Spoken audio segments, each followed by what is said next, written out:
Hello, everyone, and welcome to the Transgender Show. I'm your host, Emily. Each week, I interview someone from the trans or non-binary community. We share our stories and hopefully show you that you are not alone. My guest tonight is Billie, of Billie by Design fame from Instagram. She is a horror movie podcaster and the host of the show Queerantine Kitchen. Billie, welcome to the show. Hi, Emily. Thanks for having me. You're welcome. Thank you so much for coming. And thank you again for course. having me on your show last night, the Queerantine Kitchen. It was great. It was a great fun time. And I hope the food you had was really good. It was really good. I just usually stress out before shows, especially new ones. This one I've gotten kind of like, yeah, I know what I'm doing here, so it's not that big a deal. But your show, I was getting really nervous. So I was trying to be all prepared and everything and get it all right so that I had it timed well and all that stuff. And then I got done and I'm like, no one can taste this through the computer. Like, it could be complete garbage, and as long as it looks sort of decent, then you've completed the show and it's fine. You can go to McDonald's afterwards. So Exactly. There's no stress. Literally, it's just a way for me to talk to people and not like fidget so much. So usually when I'm talking to people, I'm doing something with my hands, and when I'm cooking, that means I'm not like picking up stuff on my table and fiddling with it and being distracted. I can like make a dish. So there's the secret behind the Queerantine Kitchen, is just like I needed to do something while I talk to people. with that, I think we're ready to go ahead and jump into your questions. The first one that we always start with is, when did you first realize you were different? What were those signs for you when you were a kid that the gender you were born in was not the right one for you? Yeah, it's hard to pinpoint, because I feel like you have the realization. For me anyway, I had the realization where I was in fact trans, and that was a couple of years ago. And then once I sort of knew, I could look back at retroactively and think of other parts from my life where it was like, oh yeah, this was me not realizing I was trans, but I clearly was. And this part from earlier on in my life was also me thinking that I was trans, or not knowing for sure and just like ignoring it. But my earliest recollections as I've gone through therapy and sort of introspection and stuff was like in junior high. I used to have wonderings of like, it'd be great if I could go to the new school. Like in Canada, it was like elementary school was kindergarten to grade 6, and then junior high was started at grade 7, 8, and 9. At least that's what I did in my part of Canada. And it was like when I was going into junior high, I'd be like, wouldn't it be great if I could just start at a new school and I'd be a girl and that would be cool. I just thought that was something that everybody thought. They're like, doesn't everybody just imagine being the opposite gender or a different gender? Doesn't mean I'm trans. Once first puberty sort of started, it was like, this doesn't feel good, and it is wrong. And how do I change it? Yeah, I love that you bring up that point too, that we don't know that we're different. We think that we're the same as everybody else, and the stuff that we're feeling doesn't mean that we're any different or whatever. It just, either it's what everybody goes through, or it just makes us like a complete weirdo. There's sort of no in between in our brains. Yeah, and I think like, for me, putting it together is that I've been trans since the minute I was born. I just didn't know, and nobody knew, right? Like I wasn't, the common lingo around transitioning is, oh, you decided to become transgender. It's like, no, I actually realized I was transgender. I have been transgender the whole time. At no point in my life so far have I been cisgender. I just didn't have the vocabulary or the understanding to know that I was transgender, if that makes sense. Yeah. And then the other thing is like the people ask, well, you did X, Y, and Z. You were so whatever because of these things. And you're like, yeah, I was trying real hard. Yeah, exactly. Exactly. Yeah. So what was it that kind of turned the corner for you and started to make you realize that you were trans? I think like throughout my 20s, I kind of realized that there was something different, and I didn't know if it was just if it was just like a private thought, if it was just something that I would fantasize about. And then I thought, I didn't do anything about it, and then I started having those thoughts of like, well, maybe I am trans, but I'm too old. Like I'm not in my teens anymore. I've turned 30. I'm too old to do it. I'll just have this desire and I'll hide it away and I'll just live my life and it'll go away one day. So having that realization was, I think, the egg cracking moment. And then when I was around 33, just before I turned 34, actually, I just had my 2-year coming out last week. Yay, congratulations. Oh, I should have made a screen for that. Thank you. Oh. Don't fuss. No fuss. That's sort of a birthday, right? We consider that to be a rebirth day. Oh man. My Tranniversary. I haven't heard that one. I love it. Let's copyright that. I love it.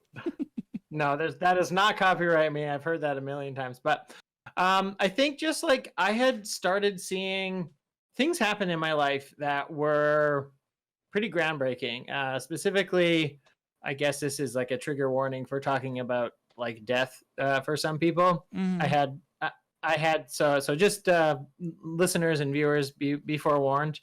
I had a couple people close to me in my life pass away, and some of them were quite old, grandparents, elderly relatives, the people that you kind of like, okay, when you hit 90, it's like, yeah, you had a good run, but it was time to go, type of thing. Those were shocking, and it was weird to have those people not in my life. And then there was also some deaths in my life of people who are quite close to my age and quite similar age grouping, and it was just like, oh no, crystallizing moment, like life is not forever.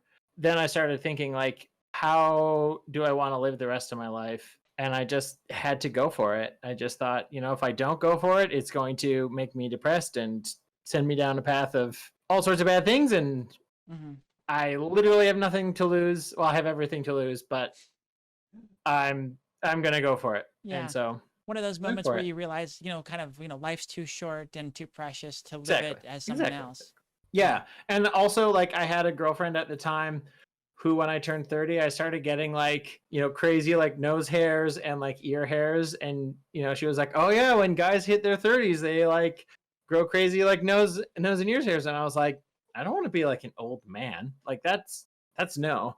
So I think that, I just couldn't picture that. And then I was like, I have to make the call. And here I am 2 years later, and I'm loving it. Nice. That's what we hope for.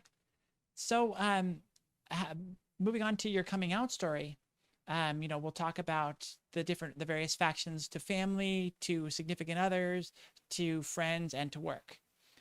So first off, who did you come out to first? The first person I ever like came out to, aside from me, was a coworker who she was a lovely gal, and she was quite open about her own sexuality, which was one of the first times somebody from the LGBT community was, I worked with somebody close, and they were out and they were proud.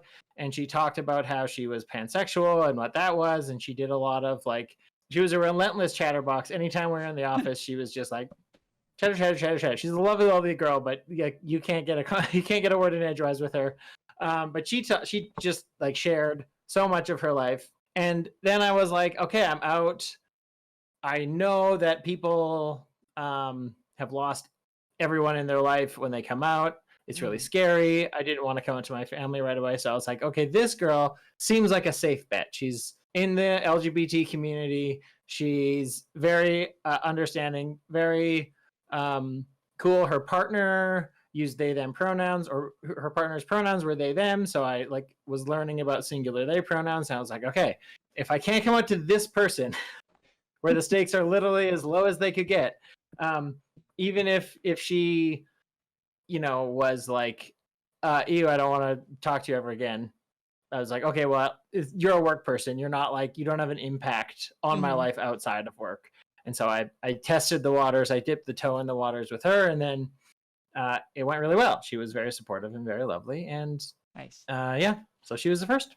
Yeah, I like that idea of, we talk about a lot of times finding the person that you trust the most, that you know the most in your life, that you know will most likely support you, and starting with them, to make sure you have that person in your corner. I like that idea of also maybe potentially choosing the most low stakes person to come out to.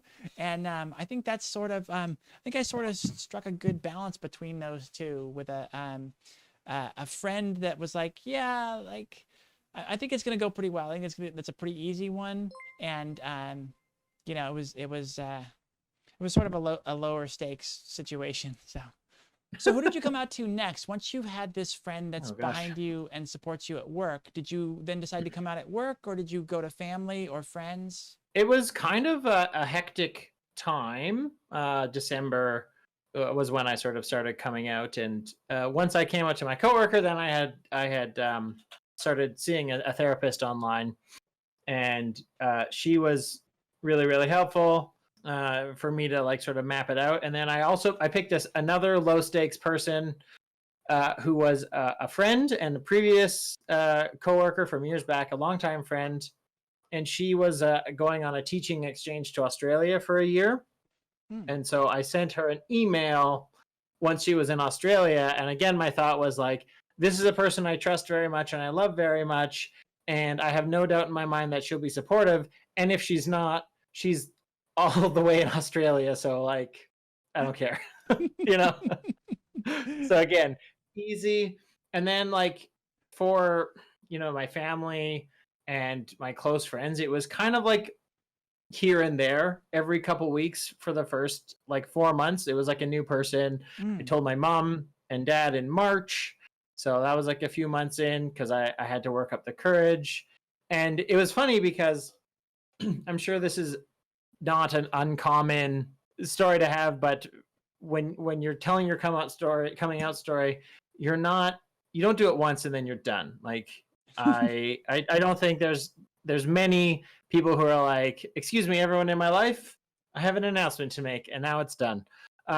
So it was over and over and over again. And the more times I did it, the less nervous I got to do it. Like the first few times I would go to a friend and be like, hi, okay, hello friend, dear friend, I have a thing to tell you, or dear family member, I have something to tell you. This is very personal to me, blah, blah, blah. And I would like, it'd be like a big lead up, 10-15 minute conversation preamble. And then like, as I got more used to it, there was one, I think I told one of my Dungeons and Dragons groups via a group text. It was like, hey, just so you know, I'm trans and here are my pronouns. Send. Like that is just it went from being the most awkward thing to me being like, what time are we playing? Also, by the way, I'm trans. Okay, nice. Bye. Like, nice. Yeah, you got your practice down, and you're like, yeah, this is fine. It's gonna be fine. But yeah, I get how telling that story over and over again gets pretty old. You'd like to just send a text, have it be done. Yeah. So I think that was my favorite one. It was like, and everyone was like, okay, cool. Game starts at 8. It's like, sweet. Who was the hardest for you to come out to? Well, the hardest one for me was actually the person I came out to most recently, and that would be my dear sweet sainted grandmother, who is 93, and she's very, very riddled with dementia and has no memory for things ever. And so I was like, well, I can't tell her, because one, she won't understand. I was a little bit afraid that if I did tell her, I would kill her. You know, just like, oh my gosh, I can't tell Omi. She'll just drop dead on the spot. And then I was really nervous about telling her, because in my head, I was like, well, she's going to forget in 15 minutes. And so I didn't tell her until like this year. So it was a long time.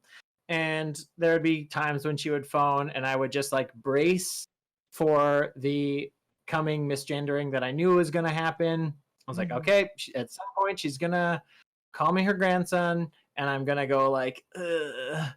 And I found out that, like, I didn't know for so long that my mom had been trying really, really hard to gender me correctly when she's talking to her mom. And when my mom would do that over the phone, my Omi would get really mad at her and yell at her and give her, you know, basically shit for calling me a girl. And so I was just like, you know what? I just have to do this. I just have to put it out in the universe that I've said the words. And so there was one time, the last time I was out uh, out at our cabin. She was calling, and my Omi got into this really deep like well of just like recycling this thing and like calling my mom and yelling at her for using the wrong pronouns and then like hanging up and then forgetting and then getting mad about it again, then calling her again. So she did that about 5 or 6 times. It was really stressful, and I was like, oh fuck, I'm making it really stressful for my mom. So I just like answered the phone and had the conversation with her and said, she was like, does it make you mad when your mom says you're a girl? And I'm like, no, actually, she got it right. And so I came out to her, and she was very supportive. And she said, Oh, of that's course, I'll love wonderful. you no matter what. You know, if you're a girl, then that's great. It was amazing. I cried. She said, stop crying, because she's, first generation German immigrant, and feelings are like, no. So, That's the part that made her the most uncomfortable, was that you're actually expressing yeah, emotion. I was like, oh, I'm so happy. And then the next day, it was all back to square one. She had forgotten. She misgendered me on the phone, another call. And it was like, well, it was a great half an hour while it lasted. And the universe knows that I came out to my grandmother. So I'm counting it. Like, it counts. We'll see what happens next time. Yeah, I really appreciate that sentiment of like, you did what you should have done. You came out to her, and in the end it didn't end up working out long term, but for that moment you had that, and that's wonderful. And you had her support. Other than her, did you have any support from people that you weren't expecting? I mean, the Instagram community was probably the biggest sort of support early on. Just sort of me tacitly following and seeing people share their stories felt like really, really great levels of support. And then as I interacted, I found the very, very supportive Instagram community, but also my friends in Calgary. They were all really supportive. I was really not like surprised, like I thought they would be supportive. Yeah, I guess I wasn't surprised about the people who were supportive in my life, because I kind of make a point to surround myself with people who share my values and share my sense of humor and aren't judgmental. And so anybody who I feel like wouldn't have been supportive in my old like friend groups from past, I had just like stopped talking to years before, because it was like, I'm not your friend anymore. Just the fact that this community online has been super, super supportive has been really great. When did you first find community? Was this Instagram community your first like exposure to a larger trans community? I had another account that was just for my cat Jon Snow, which recently got I think deleted, because I accidentally put in his birthday as his actual birthday, and so they were like, a 6-year-old can't have Instagram, deleted. And I was like, oh shit.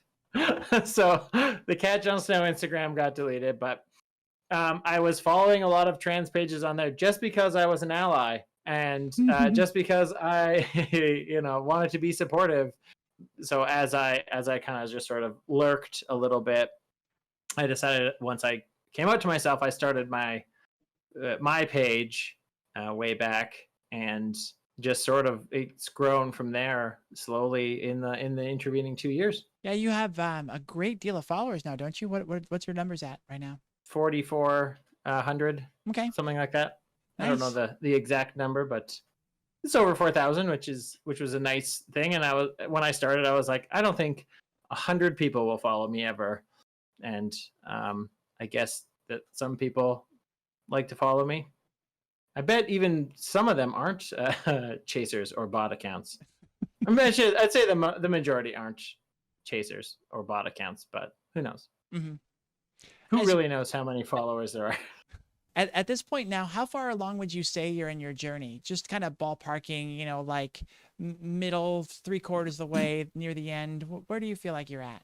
I don't think that I'll ever be finished transitioning, because I think that it's just a unique phase of growth in my life that I'm going through. Like, I am, sure, I've got a couple of years, I've got a year under my belt of HRT, which is great. And I think that when I started out, I was very conscious that the goalposts were really far away. And I was like, okay, so what time would I be done transitioning? And I put all these goals in. It's like, is when you start hormones, is that when you're done? When you do surgeries, is that when you're done? I don't think that my transition will ever be done. I think I'll be hopefully I'll always be learning and always be growing. And even though I am, I'm on the road to get affirming surgeries, and I'm on wait lists, and I'm on that path.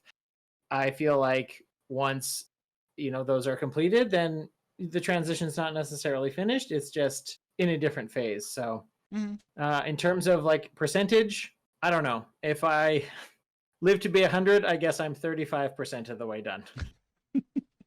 Almost 36.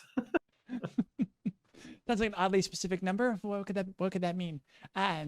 What do you feel like your next step is? What are you most looking forward to coming up soon? Well, this week I'm supposed to be getting a letter or a phone call or an email that says when my orchiectomy date will be, which is supposed to happen sometime in 2021. Although I have been assured by this clinic several times that by a certain date a thing would happen, and then the date would go by and I would have to call them and be like, hey, where is this? So I feel like by the time this week is over, there's a good chance I won't have that letter that I'm expecting, and I'll have to make a call and be like, hey, so you are a promise breaker. Give me the date. But that is like my next big thing. I've signed all the consent forms. I have talked to the nurse who works with the doctor. I know where it's going to be, what the procedure is going to entail. I have everything except the actual calendar date and time. Yeah. So as far as getting that surgery done, you say you're like 99% of the way there. I mean, I've literally done everything I can. I just need the doctor to be like, okay, nighty night. Just need the go ahead. That's pretty much all it That's is, what right? they do, right? The big pair of garden shears. Yep.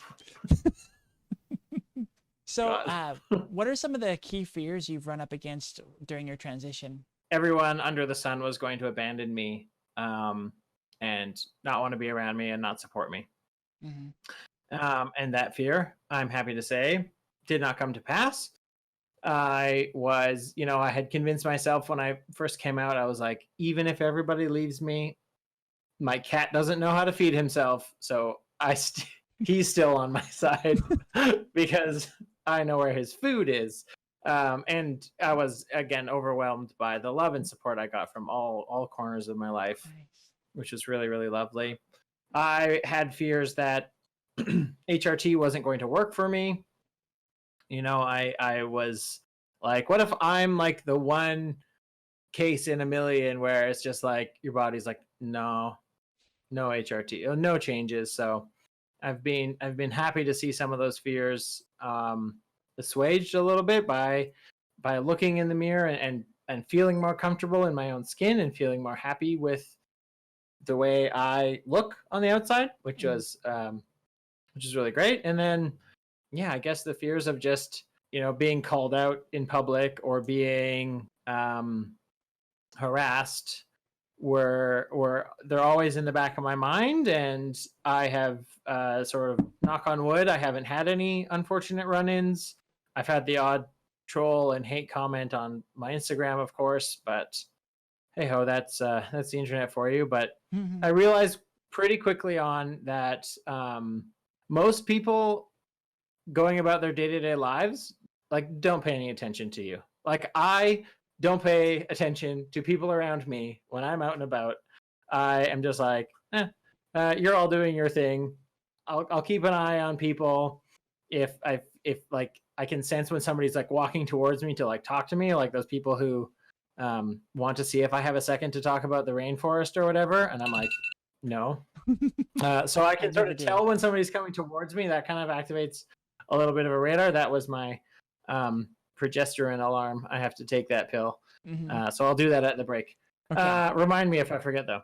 I think that's a good thing to do on the break. Is everybody take your, as someone just told me, I think we've renamed them Girl Beans. Love it. Girl Beans. Take your Girl Beans. I love it.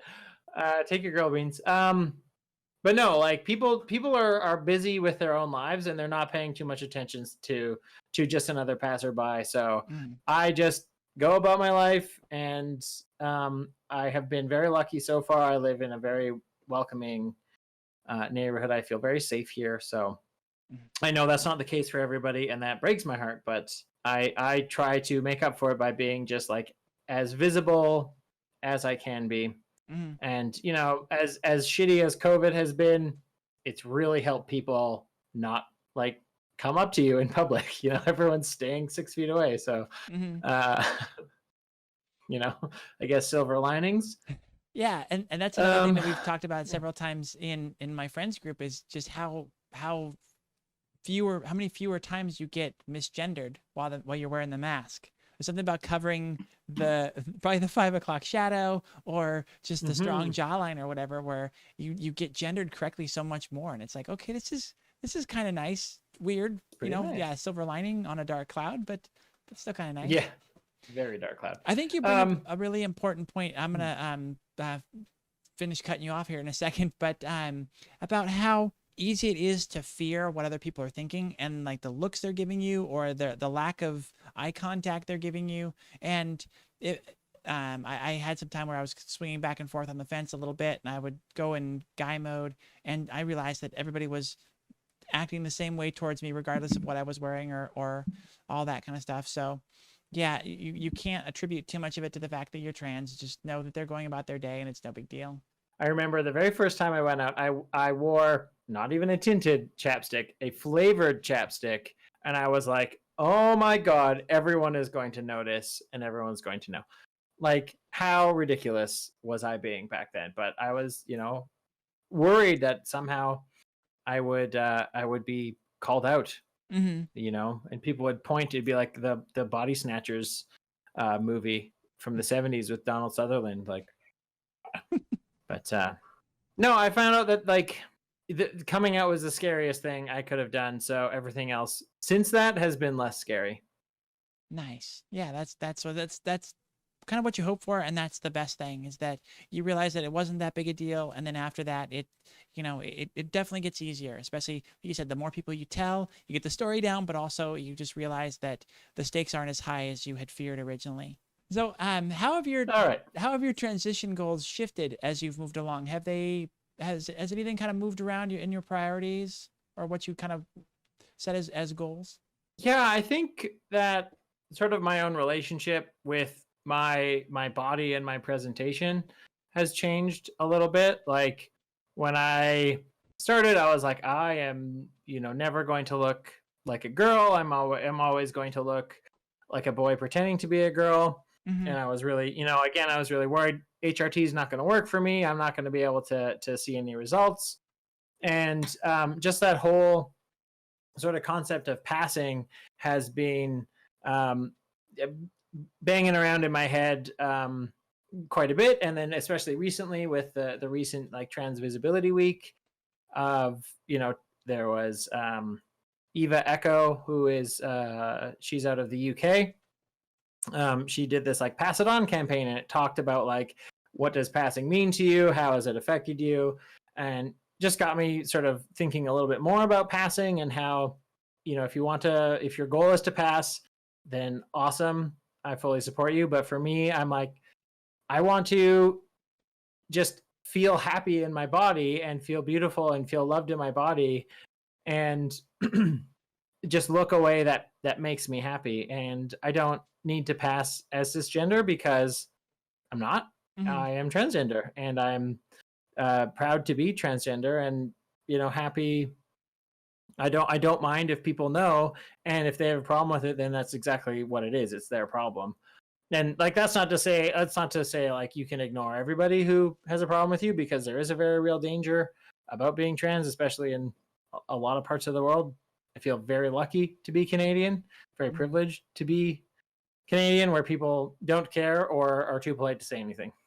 Yeah, usually, and that's great. I've heard some rough stories there too, but I mean, it's just because where people involved, there's always going to be a little bit of a danger. It's important to kind of keep Yeah. a little bit of an eye open. I think you hit on that too of being able to kind of read the room and see if there's somebody that's actually got some kind of negative feelings towards you. Oh, I walked past somebody a few weeks ago and they just mad dogged the hell out of me. Like, it was this crazy big guy, and he just like he looked so angry that I was just around. Oh gosh. Like, I am going to walk at a brisk pace. Yeah, I mean yeah, it is not safe out there for lots and lots of people, but again, because I am lucky enough to be in a safe place, then I will loudly and proudly shout that I'm trans and be visible as a trans person and be like, "Hi, I also get groceries and I also need to do my laundry and I'm just like a normal human being." Hmm. Um, and also that is true for all the trans people. So Yeah. be cool, everyone. Well, and another point that you were alluding to earlier, there's a point where we have to get to in our transition where we realize the difference between dysphoria and jealousy, and can Hmm. really differentiate that for ourselves of like, what about my body really causes me dysphoria and doesn't feel right, or what about my body am I just jealous of all the other girls that have that. The jealousy Hmm. is a very common female thing. Girls are always jealous of what other girls have, how they look, how their bodies are, all that kind of stuff. So, I mean, I think jealousy is universal. Like, no matter mhm, your gender, you're going to be jealous of somebody somewhere for mhm. something. Yeah, but I think it's But yeah. important to have a perspective on that and keep your mind open to that, because y- it helps you get to that place where you're happier with yourself. If you realize what it is that you need to feel happy as you, versus the things that you would just they would just be nice to haves. Yeah, I used to feel that, especially starting out when everything was so long and so far away. Mhm. Hormones were so far away for me. Surgery dates were way, way in the distant, hazy future. And it would be kind of hard to be joining in. Like, say I started following somebody on Instagram and they've been transitioning for like 2.5 years. And they're like, they finally are at their chance to, or they finally have their surgery date come up or something. It's early on, I was like, oh, that sucks. I wish I was there. I feel kind of jealous for her getting her surgery, but it's just like, just because I didn't see the first 2 years and 4 months of her journey doesn't mean that she didn't live it and she didn't go through these things. I'm just coming in at the, hour and a half mark of the movie and there's only 10 minutes left. Mhm.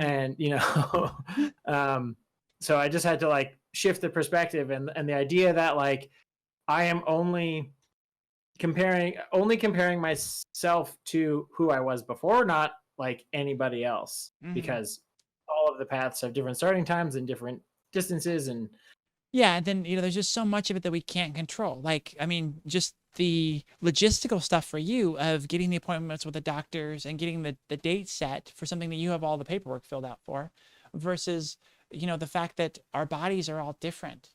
We're different Mhm. ages, and our bodies are going to react to the hormones in a different way.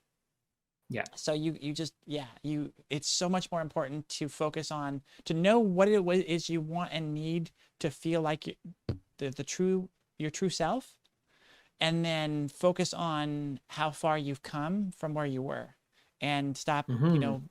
judging all your guideposts based on people who got to transition starting at 18 and have been doing it for 9 years. Yeah. Yeah. Exactly. We're all in our own race, I think. Mm, I mean, we are. yeah. What role has therapy played in your transition? Oh, therapy, so good.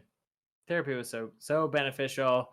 So nice to talk to a person about it. I am really missing therapy because I don't have benefits anymore, so I can't afford it.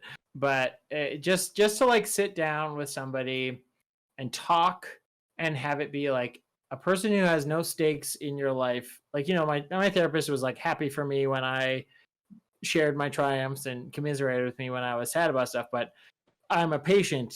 I am paying her to listen to me, and so just the fact that I could talk to somebody and vent and have it be received in a kind of neutral way, and then so that helped me examine it more neutrally and take some of the emotions out of it, and help focus me. And I really do wish that therapy was more affordable, and I do think that most people on the planet could benefit from having a little bit of therapy every now and again, because it's such an important like check-in with your mental self. And my only like regret about therapy is I've had a couple therapists, and they've all been cisgender women. And so while they are very professional and they understand me and they're non-judgmental,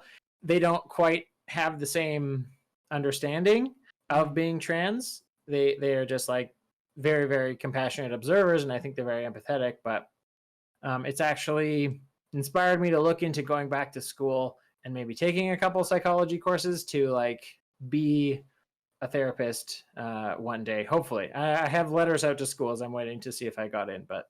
That's wonderful. That's such a wonderful way to give back. I think that we're at this wonderful time in the evolution of things. And I've said wonderful like 3 times. I don't know if you get even, but so many people early on, I've interviewed a few of them that were early pioneers in being visible online for people to actually have an example of what a trans person is and what that can be like. And in some regard, we're still carrying that torch and doing that here, with your show and your Instagram account. And I think that's a wonderful next step of another way to help people, is to actually get that training and be able to help them directly. I think that's just a wonderful sentiment. I think that the conversation is shifting, and there are more people who are out and visible and living their lives and making the road smoother for the people behind us and the people who came before me, before 10 years, 20 years before me started that process. And it's getting a little bit smoother every time. The roadblocks keep getting thrown up, but we find ways to go around them or eventually crush them. And I do think that the change is coming, and there's a lot of positive movements, but there's still ways to go. And like, why not make this comfortable and easier for people down the line, where we don't even have to like remark on somebody if they come out as trans, if it's just like, oh, okay, cool. Yeah, that's the point, right? To get to that where you tell somebody you're trans, and then they're like, okay, like, yeah, what do you do? Like, or it's just a nothing part of the conversation. I love that segment. Yeah. So how confident do you feel as a woman these days? I mean, I still struggle with imposter syndrome all the time. I try to not feel like I have to do everything and be everything to everyone, which is an impossible milestone to reach. But I just try to be like honest to myself, and if it feels good in my heart and in my soul, then I feel good about it. And as a woman, like, I feel very, very proud. I have my wardrobe is starting to flourish a little bit. I'm getting, I'm learning skills to do makeup and to do my hair in ways that are fun for me. Primarily, I don't do it because I have a sense of obligation. I really enjoy, putting together a good makeup look, which is a surprise to me. And I kind of wish I had played around with makeup a little bit more when I was a bit younger. But hey-ho.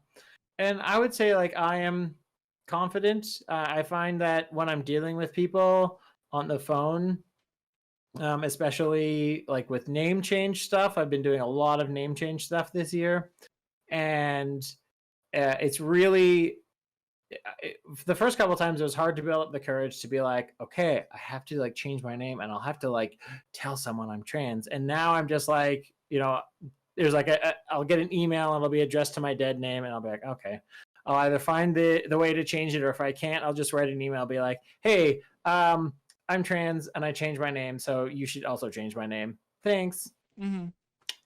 And I've had conversations with people like telemarketers, not telemarketers, but like call center people who I need to help make a name change. I found that like I don't shy away from it. I just sort of come out and say, like, I need you to help change my name because I transitioned and my name is different. And if they're surprised, they've all been really good at hiding it or covering that surprise, and they've all been really professional. I just, you know, it's like, I don't have time to hold your hand and explain this. So this is my problem. This is how I need it fixed. Let's make it happen. Mm-hmm. That's very empowered of you. I love that. So, what do you feel dysphoric about these days? I have a lot of bottom dysphoria still. That is something that, yeah, that honestly, like, I didn't have as much when I first started out, but as I've like progressed, that's changed, Mm-hmm. and it's like, oh, okay, I really don't enjoy tucking, and I don't enjoy the I don't have a nice situation down there. And so I'm, doing the waiting game and hopefully getting surgery soon. My goal is before I turn 40. Come on, waitlist. But it's still going to be years out. I have, I think my biggest dysphoria spot now is I actually have like a bit of like hair thinning that happened from testosterone poisoning. So it makes me feel uncomfortable if my hair is down and it's not like covering up this little like thinning patch on the back. Uh-huh. I've had a couple instances when I worked with kids where kids are just blunt and they'll be like, Billy, did you know you're bald? I'm like, shut up. Shut up. So yeah, not allowed to do that. But that was just really hard to kind of get grips to, and realize that, like, yeah, have had the wrong sort of hormone balance for so long. Mm-hmm. And it was, I mean, hair thinning is something that happens when you've got a lot of testosterone. So I am happy that I've stopped the process, and I feel like I have a little bit of regrowth happening, but not too much. Okay. Yeah. Other than that, I feel like I might feel more dysphoric if I was like in a situation where if we weren't in a lockdown and I was, going out and standing and taking pictures with like my friends and seeing that like I am quite a bit taller and quite a bit broader than them. I feel like that may be more of a trigger, but I'm less concerned about it now. What have you run into as some of your biggest hurdles in your transition? Aside from the wait list. Yeah, the wait list sounds like it's probably the big one, right? That's the big one. A recent hurdle has been like I had a job for a great number of years. COVID cost me that job, and with that job went some very, very excellent health and wellness benefits. Yeah. And so, I'm trying to reconcile the cost of hormones that are no longer covered by a prescription plan. I used to go see therapy regularly. Can't do that. Not having a job means I have less money. So like that is all stuff that's coming up, and I'm just sort of gonna figure out a way to figure it out, and I will get over those hurdles. I don't quite know how yet, but I'm confident something's gonna work out. Gotta have faith. That's good. That's a positive attitude. I like that. So, when you started your transition, and probably kind of going back to community and finding that, did you have a role model or confidant that that you looked up to or that you could talk to? I don't know if I had any one role model or confidant. I think again, just the people who are out on Instagram and who were very, very visible and very vocal in sharing their journey. I was inspired by everybody. Anytime I find a new trans account through, I don't know if you've had her on the show yet, but you should. Shannon McDill. She does like a Transition Tuesday post where she reposts as many Transition Tuesday posts that she does, and that, like, I think she's been doing that for almost a year now. But that's a great way to find people, and just like everybody has a unique story, and everybody is doing it in a different way, and everybody, whether it's day 1 or day 10,000 of transition for you, like their stories are interesting and their journey is cool. And I think just like other people in this community were very very role model-y, and everyone's different takes are interesting, thought provoking, and like challenge me to think different ways and to examine things from different aspects. But yeah, if you wanted me to give you a list of 3, I would probably need a couple hours, because there's just so like, what, this person inspires me for this thing, this person inspires me for another thing, this guy is doing awesome over here, like, just everyone is killing it. So yay, everyone. Yay, everyone. Everyone's an inspiration. And there's a lot That of might truth be to the that. most that might be the most Canadian answer I've given, but Everyone is great. And no, there really is a lot of truth to that, because we do have a really strong community now online. Instagram is really killing it. There's a ton of great people out there, and a lot of just wonderful things to go on. Recently became good friends with people in the Trans Community Center, which is a wonderful group for support and just kind of chatting cool. and finding other people to talk to. And there's a lot of that out there. It's wonderful. So we know kind of where your surgeries are at. So this next question, I'm going to modify it. The question is, of hormones, surgeries, and other parts of your transition, what's been the most gender affirming? I think just the expanded array of emotions available to me, thanks to hormones. I, before was notably stone-hearted. I would always joke like, movies don't make me cry. I don't cry. I have a robot heart. And that was a lot of repression and denying myself. Whoops. But hormones have unlocked that for me. I know that's not an uncommon thing to hear from this community, but just like, movies will make me cry. Memes will make me cry. My friends will make me cry. It's just like, oh, there goes Billie. She's crying again about something. And it's just like, that is really wonderful, because I used to cry a lot when I was little. Like, I was always teased for how much I cried. I was always told, like, time to man up and time to, boys don't cry and all this and that, right? And so, like, I was always a very sensitive little kiddo, and I would cry super easily. And I still, like, if I'm ever talking to somebody with a lot of emotion, if I'm telling somebody how much they mean to me, or if I love them, then usually I'm like a couple seconds away from crying a little bit. And it's just been nice to sort of just find that part of myself again, that I kind of had squashed down in first puberty, when it was like, boys aren't allowed to cry, blah blah blah, be a man, right? Like, that was supposed to do that. Bottle it up, hide those emotions. And I was like, okay, that sucks, but that's a bigger issue. We just, like, boys can cry. It's not because I was trans that I was crying, although probably, but like, cisgender boys can cry too. Like, everyone can cry. Like it feels great to cry sometimes. So like, that is one of the big affirming things, is just like, I have these emotions and I feel them so much deeper. And then I think a funny story I had recently was, I've noticed that since I started progesterone about a month ago, about 5 weeks ago, I've started noticing these like mood swings.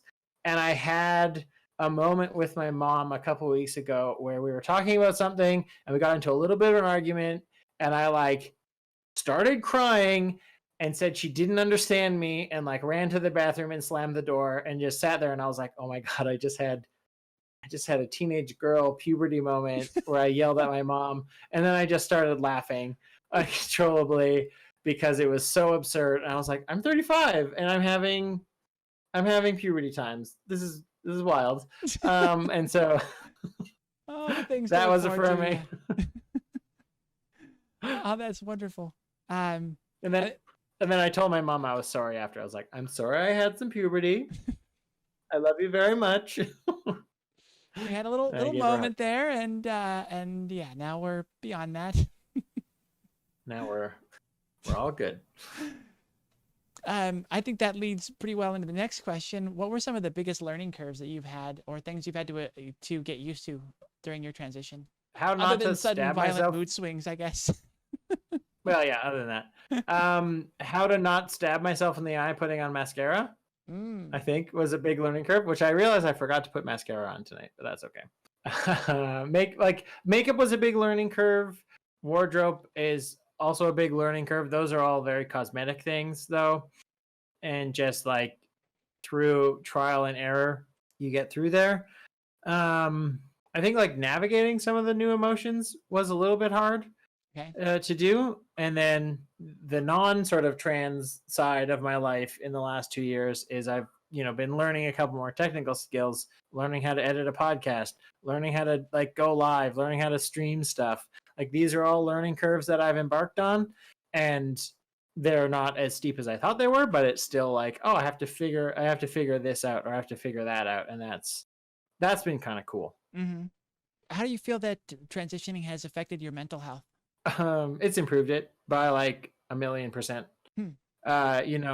It hasn't alleviated all of my problems. Like, transitioning did not cure everything I had, but it cured so much of my mental, I guess, issues. Mm. I like to think of it as before I came out, I had spent so much of my mental energy on a subconscious level just running in the background that was taking up all of my all of my energy to repress myself, to repress being trans. Mm. It was like having a program running in the back of your computer that's just like taking all of the memory and taking all the RAM or whatever. I don't know anything about computers. I don't know why I started on this analogy. I'm gonna bail on it, but I think it works. I think it makes sense. Yeah, we all have that where there's just one thing that's running in the background that like, especially when you're trying to stream or maybe game or whatever, and it's just like, why is it running so slow? And it's just there's that something in the background that's just chipping away at it. There we go. I did it. I am famously, I am a person who thinks computers are just magic rectangles that let me talk to people. So that's my knowledge of computers. But like once I realized my transness and who I was as a trans woman, that sort of, I guess that program was able to close down. That like denial.exe, I could delete it and get it off of my. I'm sticking with this stupid analogy, but it opened up so much creative energy that was previously unavailable to me. So I know that I'm going ahead and I keep talking about this stuff after, but like I fully believe that I would not have been able to start a podcast if I hadn't transitioned. Wow. Just because I was using so much of that energy to deny myself that I was exhausted. My brain was exhausted. I was tired. I had no energy to do anything. I had no drive to try anything new. I was like, I'll just stay the course. And now that I'm not like this, it's just like, oh, there's like, I have ideas, I have aspirations, I have goals for the first time ever. It's like, this would be cool to try, and this is neat. And why don't I start a cooking show on Instagram? Like that could be fun. And just like all of these things unlocked for me once I started on this journey. Yeah, once you were free of having to try so hard to be something that you weren't, that wasn't fitting. All right, we're coming to the end. We got 2 questions left. We got the fun one and the real serious one. The fun one, my favorite, is how did you choose your name? My name now has been my name pretty much forever growing up. I was always called Billie. It was spelt a little bit differently, and it was a sort of diminutive form of my given name, which was very sort of regal and very kingly and noble. And I, was always like, no, my name is Billie. And people said, oh, well, when you grow up, you won't go by Billie. That's a little kid's name. No grown man is named Billie. And I was like, Billie Crystal. Anyway, moving on. I was always Billie. And then when I came out, I went by just the letter B for a while because I wasn't sure. Interesting. Okay. I think the very first few months I was on Instagram, like under the name thing, it was just the letter B. And there's still things that pop up where they say like, "Hey B," I'm like, "Oh no, haven't talked to you for a while." Hey, the story of how I chose my first name is not very exciting, but the story of how I chose my middle names is a little bit more exciting. So I will share that one. So my middle names, I had 2 middle names. I was both named after people in my family. I was named after my grandfather on my mom's side and my great uncle on my dad's side, right? So I had 2 middle names like that. And when I changed my names, I wanted to keep the 2 middle name structure. I quite liked that I had, 3 names and then my last name. Mm. And so I wanted to pick women on either side of my family who were very important to me. So I picked the name that my paternal grandmother, I picked her name because she was a cool lady who was a teacher in the 40s in Winnipeg, sort of prairies, Canada, and she raised 5 kids and she did it all. And when her husband died of a stroke when he was quite young, like relatively, like I think he was in maybe his late 60s, she was a widow, and instead of like being all sad, she like had this amazing sort of second half of her life where she taught herself how to swim. She went on like trips, she went on like explored the world, and like just like went and did so many things. And I was actually able to come out to her before we lost her. Sadly, we did lose her last year around October or September, I can't remember exactly when, but she was in her early 90s or late 80s. So she had such an amazing like life where she lost somebody who was hugely important to her, and she just found this second wind, which was so cool. And so I was like, I want to honor her with that. Yeah. So my other middle name, I picked my great aunt on my mom's side, who was again this badass lady. She was a nurse in World War II. She moved to like the high Arctic in Canada in the 50s and 60s and basically worked one-on-one with people wiping out tuberculosis up there. Wow. Like she did so much. And she was actually because she worked up in this Arctic station, and they had this polar bear that kept coming around and like getting in the food because it was the 60s and nobody really knew about conservation. And so this bear was becoming a threat. And so when they had to put the bear down, they gave her this polar bear rug that they made out of the fur, and she kept that. She had that in her house that we would go over and visit and get to lie on like a fully like taxidermied bear rug with the head and everything. Wow. And so that was just like the coolest thing in the world, and was very, very passionate about education and always bettering yourself, and like taught me about like the reading. And she got herself like a university degree when she was in her 60s. So I just wanted to pick those like, some badass ladies in my life who are no longer with us, and I want to honor them. So That's so great. So that's why I carry their names with me. That's so great. And it's really interesting to me that you, going back to your first name, that you settled back in on Billie. What was it about it that appealed to you, and you realized that you liked the idea of just feminizing it, and that was good? That was just my name. It's just my name. My name is Billie. That was it. And you liked it and stuck with it. I love it. Yeah, I liked it. I bought a couple extra vowels and stuck them on the end. Switch it around and you're good. What advice do you have for young or closeted trans and non-binary people that are coming up in the world? Even from in the closet, there's so many people out here that love you no matter what. And if you're in the closet because it's not safe to be out, that's totally understandable. You're still super valid. You're still amazing, and you're still so strong. And one day, if you have the chance to come out, you'll know when it's the right time to take it, and it'll be so worth it. And like I said, there's people here who are wonderful and warm and lovely, and will be supportive, even if your biological family is not necessarily. That is a sad fact that happens. There is a chosen family waiting for you that will welcome you with open arms. And yeah, no offense to Mimi, but if anybody needs a trans mom, I can also be your trans mom. Mm-hmm. If your mom doesn't. And like just like don't be afraid to go find your chosen family, because they're out there. You don't know them yet, but they're waiting, and they're ready to give you a big virtual hug until it's safe to meet up in person. Mm. And then if you're just starting out, like it takes forever, but it gets better.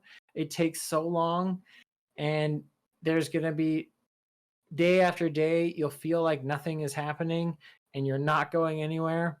And then you'll look back after a month or after 6 months or after a year, and you will be amazed at how far you've come. And just remember, you can't compare your journey to anybody else's. Mhm. You have to compare your journey to you.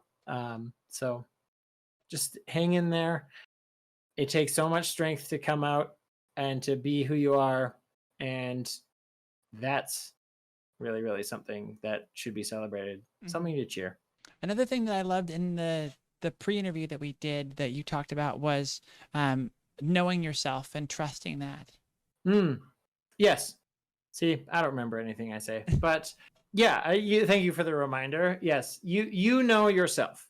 I do remember saying this now. Yeah, you know who you are. People will question you on your transition when you do come out, or if you have come out, but just remember that you have thought about this way more than they did, and you've been thinking about it inside your head for so much longer, and they might need some time to do that same amount of thinking that you did, and that might make the road a little bit bumpy, but you know who you are and nobody can tell you differently. Also, I painted this rock at day camps. It says you matter. I don't know if it's reversed. Does this reverse it? It's No, that's reversed for me. perfect. No, it's the You Matter rock. You matter. Remember it. I'm gonna put this. Yeah, you matter. Thank you so much for coming and sharing so much of your story. I really appreciated it. And other than that, everybody have a great night. Bye.